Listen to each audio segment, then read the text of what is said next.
Welcome to The Real Shift. I go by the name of Roll, and all that I ask is you roll with me. In today's deep dive, we're gonna go into the Straits of Hormuz. The Strait of Hormuz, the 21-mile choke point. Imagine a single 21-mile stretch of water that, if closed today, would send the world into a massive economic depression tomorrow. This isn't a high stake movie plot or a hypothetical exercise in a war room.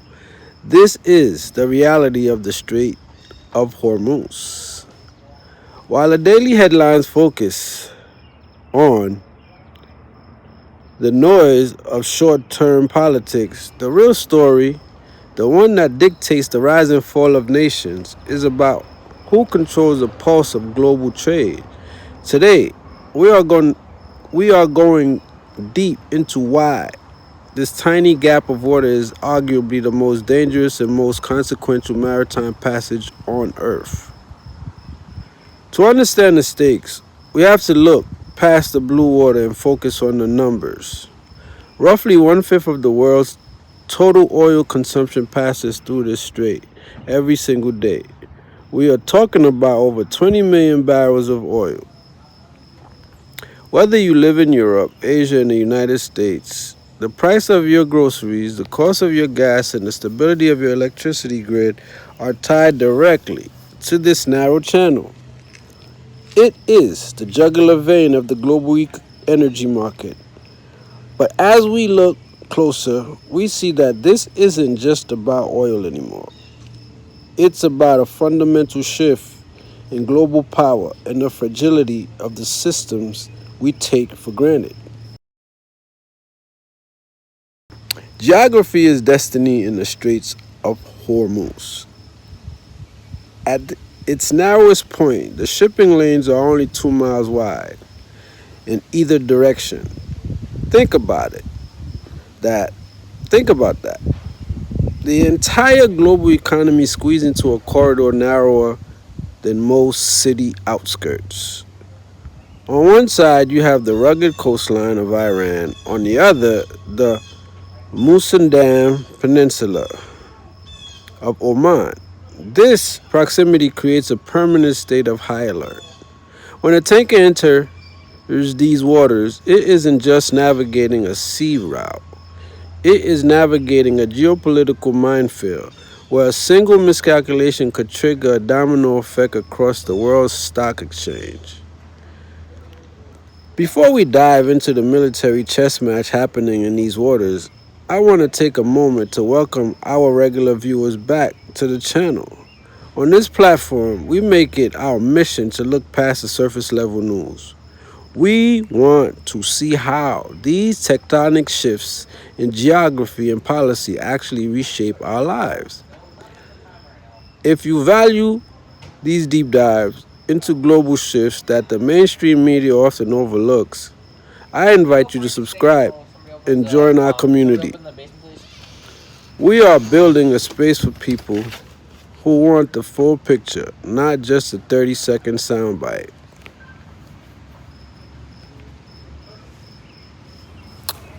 Now let's look at the geopolitical chessboard. For decades, the Strait of Hormuz has been a stage for a classic game of chicken. On one side, you have Iran's anti-access and area denial strategy. They don't need a massive blue water navy to exert control. Instead, they utilize an asymmetric toolkit, fast attack boats, sophisticated naval mines, and shore-based missile batteries. On the other side, you have the global naval powers, led primarily by the U.S. Fifth Fleet, tasked with keeping these lanes open at all costs. It is a balancing act that has remained tense but functional for years. However, the board is changing. There is a new player in town, and that player is the BRICS bloc. As nations like China, India, and Russia seek to diversify away from the US dollar and Western financial systems, Control over trade routes like Hormuz becomes even more critical. China, in particular, is the world's largest importer of crude oil, much of which comes through this very strait. This creates a fascinating paradox. While the U.S. has traditionally been the policeman of the strait, the nations most dependent on its stability are now often the geopolitical rivals of the West. This shift is turning the regional security issue into a central pillar of the new multipolar world order. We also have to consider the regional players who are trying to bypass the choke point entirely. Saudi Arabia and the United Arab Emirates have invested billions in pipelines that can transport oil to the Red Sea or the Gulf of Oman. Avoid the Straits of Hormuz altogether. But here is the reality. These pipelines can only handle a fraction of the total volume. There is currently no physical way to move 20 million barrels of oil a day without this 21-mile gap. The world is quite literally stuck with Hormuz. So let's talk about the what if. What actually happens if the strait closes?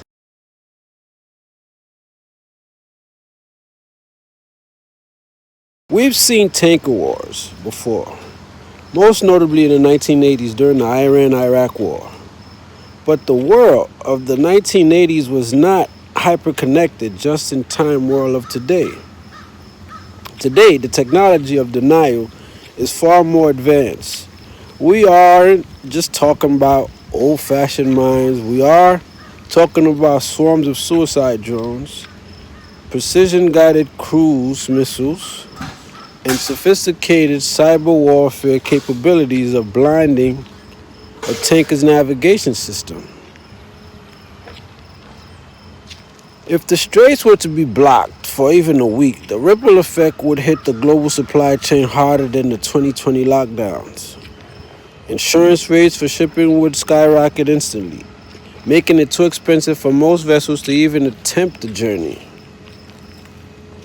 Oil prices would likely hit triple digits within 48 hours. The world wouldn't just be in an energy crisis, it would be a manufacturing crisis, a transportation crisis, and ultimately a food security crisis. The Strait of Hormuz is the ultimate single point of failure in our globalized world. As we look towards the future, the question isn't just about military might. It's about endurance. How long could the global economy sustain a closure? And more importantly, who benefits from the threat of closure? The strait has been a form of geopolitical currency. The mere ability to threaten a passage is often more valuable than actually closing it. It is a masterpiece of managed tension, where every player knows that pushing too hard could result in mutual economic destruction. The Strait of Hormuz, the ultimate test of global stability, it is a place where geography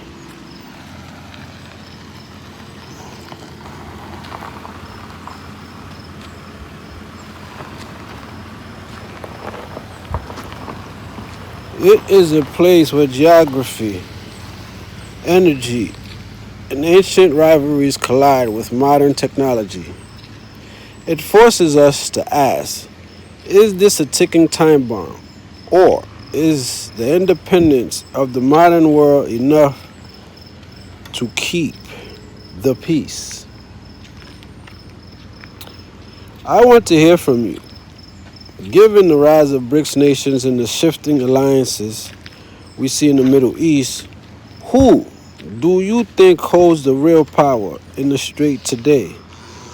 Is it the one with the biggest navy or the one with the most to lose?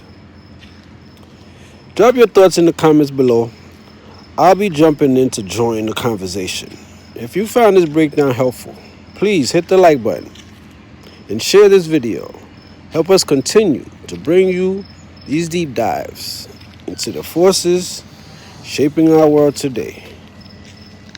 Once again, I'm Ro for The Real Shift, and we're going to keep hope alive. Thank you.